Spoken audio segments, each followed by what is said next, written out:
ఒక 4 నిమిషాలు కంటెంట్ ఇచ్చారు. మీరు మూవీ చూసారా? కొంతమంది నెగిటివ్ గా చెప్తున్నారు. లేదు నథింగ్ ఈజ్ నెగిటివ్ అండి. అక్కడ చాలా బాగుంది. ఎవరి ఫ్యాన్స్ అంటే ఇప్పుడు ఎన్టీఆర్ ఫ్యాన్సే బాగాలేదని చెప్తున్నారు. లేదు, నేను ఎన్టీఆర్ ఫ్యాన్ ని. నేను యాజ్ ఏ మూవీ లవర్ నాకు చాలా బాగా నచ్చింది మూవీ. అంటే జాన్వీ చాలా తక్కువ చూపించారు అంటున్నారు కదా. మేబీ ఆమె సెకండ్ పార్ట్ లో ఉందేమో. 2 పార్ట్స్ ఉన్నాయి కదా. మరి దారుణంగా గెస్ట్ రోల్ చేసినట్టు ఒక సాంగ్ చూసి ఒక 4 నిమిషాలు కనిపించి వెళ్ళిపోయారు కదా. అర్థం కాలేదండి. గెస్ట్ రోల్ కింద ఒక కాసేపు కనిపించి వెళ్ళిపోయారు కదా. ఒక సాంగ్ ఒక 4 నిమిషాలు కంటెంట్ ఇచ్చారు. మీరు మూవీ చూసారా?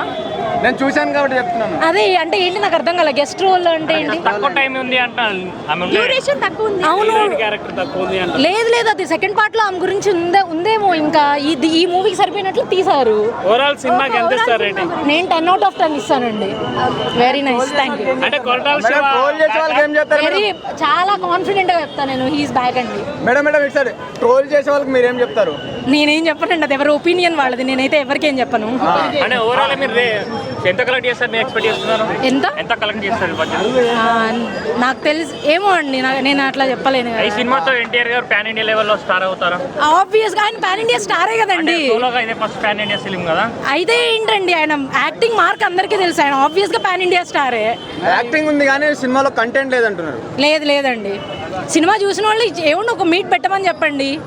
లేదు, అదంతా నెగిటివ్ స్ప్రెడ్ చేయడానికి తప్పితే అట్లా ఏం లేదు. చాలా బాగుంది. ఎన్టీఆర్ గారిని ఆ స్క్రీన్ మీద చూసినప్పుడు ఏమనిపించింది? గూస్ బంప్స్ అండి. ఆబ్వియస్ గా ఈజ్ ఎ వెరీ నైస్. అది అందరికీ తెలుసు యాక్చువల్లీ. RRR తో పాన్ ఇండియా లెవెల్కి ఆయన వెళ్ళారు అంతే. ఆబ్వియస్ గా ఇంతకు ముందు అయినా కానీ ఆయన చాలా గొప్ప యాక్టర్.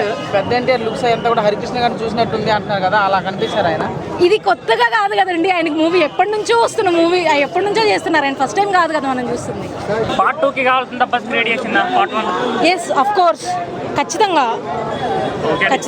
కాకుండా ఆ పాయింట్ కొంచెం స్ట్రెస్ చేయాల్సింది. అంటే డీప్గా మనం ఎక్కడ సెకండ్ పార్ట్ గురించి స్టోరీ మొత్తం డెవలప్ చేసుకునేటట్లు కొంచెం స్ట్రెస్ చేయాల్సింది ఆ పాయింట్ని.